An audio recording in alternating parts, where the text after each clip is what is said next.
अस्सलाम वालेकुम दोस्तों, कैसे हैं आप सब खैरियत से होंगे। तो फ्रेंड्स, आज मैं लेके आऊँ आपके लिए वीज़ा से रिलेटेड कुछ इन्फॉर्मेशन, क्योंकि मैं आपके साथ वही चीज़ें शेयर करता हूँ जिसकी मैंने खुद एक्सपीरियंस किया होता है या जिसका मुझे 100% नॉलेज होता है।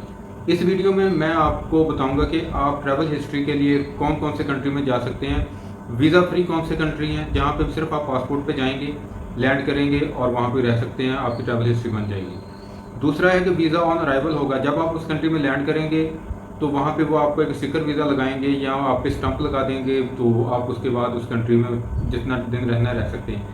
थर्ड है ई वीज़ा, आप ऑनलाइन अप्लाई करेंगे, जब आपका वीज़ा आ जाएगा तो आप उसकी बेस पे जा सकते हैं। अब ये तीन कैटेगरी हैं। अब इन तीनों कैटेगरी में जाने के लिए सबसे जो चीज़ आपके लिए इम्पोर्टेंट है वो ये है कि आपने किसी भी कंट्री का विज़िट करना है तो उसके लिए आपके पास होनी चाहिए वैलिड ट्रैवल इंश्योरेंस, वो लाजमी है किसी भी कंट्री के लिए। तो उसके बाद आपके पास फंड्स होने चाहिए, आपकी होटल बुकिंग, रिटर्न टिकट और जो तो फर्स्ट मैंने आपको बताया था कि आपकी इंश्योरेंस, होटल बुकिंग, ये आपकी बहुत इंपॉर्टेंट है, और आपकी रिटर्न टिकट। ये तीनों चीज़ें मैं अगेन आपसे साथ रिपीट कर रहा हूँ कि आपके पास किसी भी कंट्री में आप जाएंगे, ये नहीं है कि अगर वीज़ा आपका वहाँ पे आप इंटर हो सकते हैं, वीज़ा फ्री इंटर हो सकते हैं, तो इसका मतलब है वो आपसे कुछ डिमांड नहीं करेंगे। वो आपकी रिटर्न टिकट ज़रूर देखेंगे, वो आपकी होटल बुकिंग ज़रूर देखेंगे।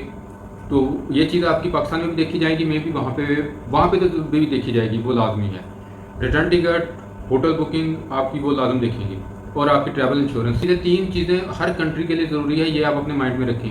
अब मैं आपको बताता हूँ कि आपके लिए जो बेस्ट कंट्री है वीज़ा फ्री, जिसमें आप जाएंगे तो आपकी एक अच्छी ट्रैवल हिस्ट्री बनेगी। आप 1 वीक के लिए जाएँ, 2 वीक के लिए, आपको रिटर्न टिकट लाजम होनी चाहिए। उसमें कुछ अफ्रीकन कंट्रीज़ हैं जिनमें मैं अभी आपको बताता हूँ। मेरे पास क्योंकि लिस्ट लंबी है, 11 कंट्री ऐसे हैं जहाँ पे आप वीज़ा फ्री इंटर हो सकते हैं। आपके पास सिर्फ पासपोर्ट होना चाहिए, बाकी जो मैंने आपको बताया हुआ है कि आपके पास इंश्योरेंस होनी चाहिए, होटल बुकिंग होनी चाहिए और रिटर्न टिकट होनी चाहिए। ये 3 चीज़ें मेजर हैं, ये तीनों चीज़ें आपके पास हैं। तो बाकी जो फंड आप लेके जा रहे हैं, क्योंकि आप जब जाएंगे वहाँ पे खर्चेंगे, कुछ ना कुछ तो शो करवाएंगे ना, $1-2 हज़ार जितना भी है वो आपके पास होना चाहिए। ठीक है, इसमें जो सबसे बेहतरीन कंट्री है वो है डोमिनिका, उसके बाद हाइटी है, बाकी भी काफ़ी ज़्यादा कंट्री हैं, ताजिकिस्तान है, गैम्बिया है। ये वो कंट्री है जिससे आपकी एक ट्रैवल हिस्ट्री, अच्छी ट्रैवल हिस्ट्री बनेगी। ये वीज़ा फ्री कंट्री है। उसके बाद हमारे पास जो दूसरे आ जाते हैं वो वीज़ा ऑन अराइवल में आ जाते हैं। वीज़ा ऑन अराइवल में हमारे पास काफ़ी ज़्यादा कंट्रीज़ हैं। वीज़ा ऑन अराइवल में जैसे सबसे बेहतरीन हमारे पास जो कंट्री है वो वीज़ा ऑन अराइवल के लिए कतर है। आप कतर में जाएं, वीज़ा ऑन अराइवल आप कतर का विज़िट कर सकते हैं। इसके अलावा आपके पास अफ्रीका की कुछ कंट्री हैं जहाँ पे आप वीज़ा ऑन अराइवल पे जा सकते हैं। इसके अलावा एशिया के भी हैं, जैसे मालदीव है, थाईलैंड है, वियतनाम है, नेपाल है। इसमें आप काफ़ी ज़्यादा हैं, जिसमें कोई अराउंड आपके पास जो 21 कंट्रीज़ हैं जिनमें आप वीज़ा ऑन अराइवल की बेस पे जा सकते हैं। वीज़ा ऑन अराइवल का ये बिल्कुल मतलब नहीं है कि आपको जो चीज़ें मैंने आपको बताई हैं, 3 चीज़ें वो लाजम रिक्वायर्ड होंगी। Travel insurance, hotel booking, return ticket, ये तीनों चीज़ें लाजमी होनी चाहिए, और साथ में आपके पास फंड्स कुछ होने चाहिए जो आप शो करवा सके कि जी मैं अपना खर्चा यहाँ पे खुद उठा रहा हूँ, ये मेरे पास फंड्स अवेलेबल है। और थर्ड पे हमारे पास आ जाते हैं कि e visa countries. E visa countries में बेस्ट कंट्रीज़ जो हैं वो नंबर 1 पे मैं जो टॉप लिस्ट में रख रहा हूँ, ये जहाँ पे कुछ वेबसाइट पे जो मैं आपके साथ शेयर भी करूँगा लिंक, जिस वेबसाइट ने ये सारी डिटेल बताई हुई है, क्योंकि मैंने तो अभी इसमें पूरी डिटेल आपको नहीं बताई सब कंट्रीज़ की, मीन कि उसके अलावा भी आप कंट्री चूज़ कर सकते हैं। इन्होंने ई वीज़ा में तुर्की को भी रखा हुआ है। तुर्की ई वीज़ा उनको दे रहा है जिनका यूके, शेंगन या यूएस का वीज़ा होगा।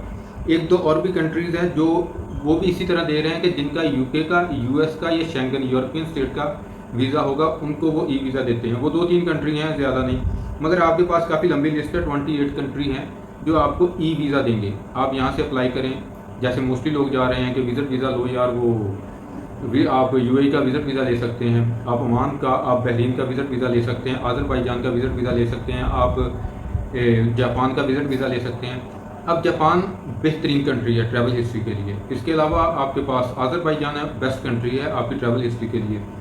बहरीन, यूएई का चक्कर, यूएई को आप अच्छी कंट्रीज़ में कंसीडर कर सकते हैं ट्रैवल हिस्ट्री के लिए, यूएई को भी और कतर को भी। कतर आपको वीज़ा ऑन अराइवल भी दे रहा है और आपको ई वीज़ा भी दे रहा है, आपके पास चॉइस है, आप दोनों तरह से जा सकते हैं। मगर इन दोनों एक चीज़ माइंड में रखिएगा कि ये जो 3 चीज़ें मैंने आपको बताई हैं, travel insurance, return ticket, hotel booking, ये किसी भी कैटेगरी के लिए लाजमी है।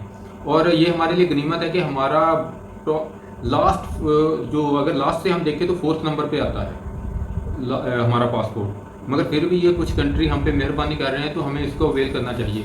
इनका फ़ायदा ये होगा कि इन कंट्रीज़ में जाएंगे, इस पर कुछ खर्चा भी ज़्यादा नहीं है।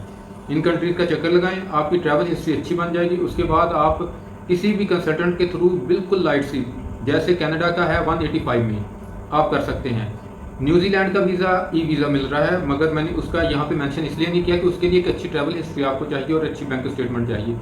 किसी भी न्यूजीलैंड, ऑस्ट्रेलिया, कनाडा, यूके या यूरोप के लिए आपने अप्लाई करना है तो आपके पास 2 मिलियन बैंक स्टेटमेंट लाजमी होनी चाहिए, उसकी एक अच्छी ट्रांजैक्शन। ये नहीं आज डाले हैं और कहें कि चले जी कल हम अप्लाई करते हैं, हमारा अकाउंट तो पुराना है। नहीं, अकाउंट बेशक आपका पुराना होगा, मैच्योर होगा, मगर आपको ट्रांजैक्शन दो, अगर आज आपने डिपॉजिट करवाए हैं, डिपॉजिट एक साथ ना करवाएं। पहले तो डिपॉजिट ही 10 से 15 दिन में करवाएं अगर आपके पास कहीं से पैसे अरेंज हो गए हैं तो। उसके बाद उनको निकालें, उसकी ट्रांजैक्शन करें। रनिंग ट्रांजैक्शन आपकी अच्छी होनी चाहिए, 1-1.5 महीना ये करके, और उसी 1.5-2 महीने में आप ट्रैवल हिस्ट्री बनाएं। आप दिखा सकते हैं, आप $1000 अपनी पॉकेट में रखें, बाकी आप कार्ड साथ ले लें, किसी भी कंट्री में लैंड कर रहे हैं वहाँ पे दिखाएं भाई मेरे पास ये सोर्स है, ये मैं यहाँ पे आके खर्च कर सकता हूँ। तो मेरी ये वीडियो सिर्फ इसी चीज़ के लिए थी कि आपको भी फ़ायदा हो जाए, कि आपकी ट्रैवल हिस्ट्री भी अच्छी हो जाएगी, और आपको नेक्स्ट अगर किसी अच्छी कंट्री का लाइक कनाडा, ऑस्ट्रेलिया या यूके, यूएस का वीज़ा चाहिए तो उसका भी चांस जो है 99% हो जाएंगे। 100% अगर कोई कहता है तो वो बिल्कुल गलत है। किसी भी, क्योंकि ये एम्बेसी वहाँ पे बैठे बंदे पे डिपेंड करता है, और एम्बेसी आपकी चेक करेगी। कोई भी चीज़ अगर आपकी कम होगी, कुछ मिसिंग होगा, तो मैं भी वो आपका रिजेक्ट कर दे। तो मगर आप इन कंट्रीज़ का करें, आपके पास वीज़ा फ्री कंट्री भी हैं, वीज़ा ऑन अराइवल कंट्री भी हैं, और ई वीज़ा भी है। और इसका मैं लिंक आपको अपने डिस्क्रिप्शन में दे दूंगा, वहाँ से आप लिंक पे क्लिक करें, वो कंट्री चेक कर लें, उनकी वेबसाइट पे जाके आप पूरी डिटेल देख सकते हैं। उसके बाद उन कंट्री का आप विज़िट करें, अपनी ट्रैवल हिस्ट्री बनाएं, और उसके बाद किसी भी कंट्री में जा सकते हैं। इसके साथ ही अपने भाई को इजाज़त दीजिए, दुआ में याद रखिएगा। अल्लाह हाफ़िज़।